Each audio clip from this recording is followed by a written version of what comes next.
In the course of YouTube's 14-year history, the site has rapidly developed its own culture. The culture of YouTube includes the society that runs the website, its major events that shaped the website, and the annual YouTube Rewind videos that bring all major events from the preceding year together. In this extended YouTube Nation, we'll be looking at all of that and likely much more into the culture of YouTube.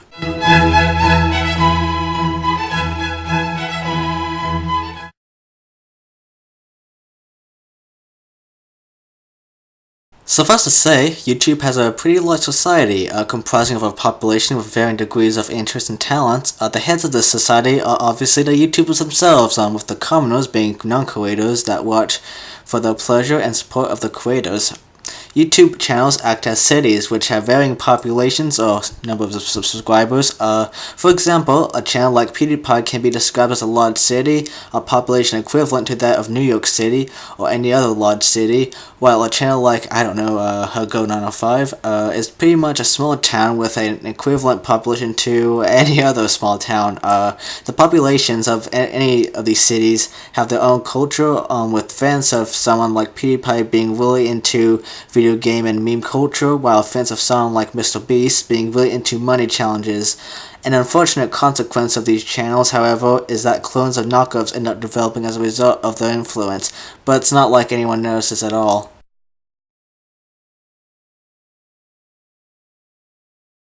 YouTube has had many major events that shaped how the site is today. On November 13th, 2006, Google acquired the website, bringing it into the former's ever-growing catalog of web services.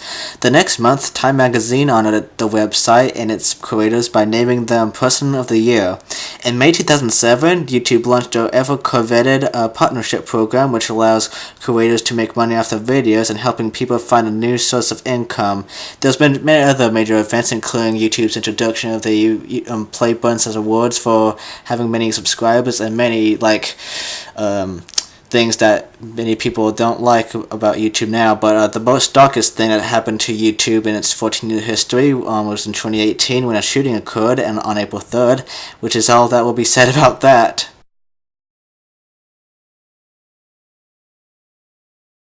YouTube Rewind is like the Super Bowl of the internet. It is highly anticipated each year, and many equally anticipate what content creators will appear and what trends will appear.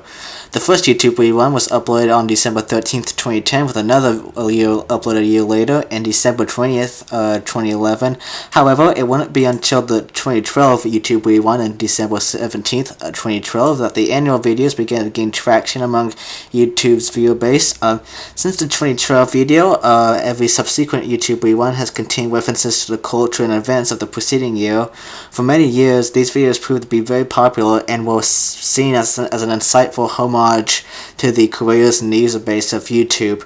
However, things began to change around the 2017 YouTube Rewind, which many felt was really different compared to past rewinds for its lack of prominent creators, although to many this wasn't any noticeable until the infamous 2018 YouTube Rewind. This rewind was widely criticized by the YouTube community by seeming more like an advertisement than a homage to the website itself. It's also been criticized for its overuse of popular trends, lack of noticeable YouTubers, and lack of references to the people that had passed in the preceding year. For most people, they can only hope that the 2019 YouTube Rewind would be much better than the last one. So that is all for the culture of YouTube, and in fact that is it for the YouTube Nation for this year. Thank you all for watching these episodes of YouTube Nation throughout the year. I've spent more effort on these videos that I usually do on the other videos I usually put out, but YouTube Nation will start again sometime in the succeeding year, but in the meantime, that is it. Again, thank you all for watching. Next Saturday will be a Hugbox Classics of the videos from November and December of 2018. The following Saturday will be a new video essay, and the second following Saturday will be another end of month. I'll see you around.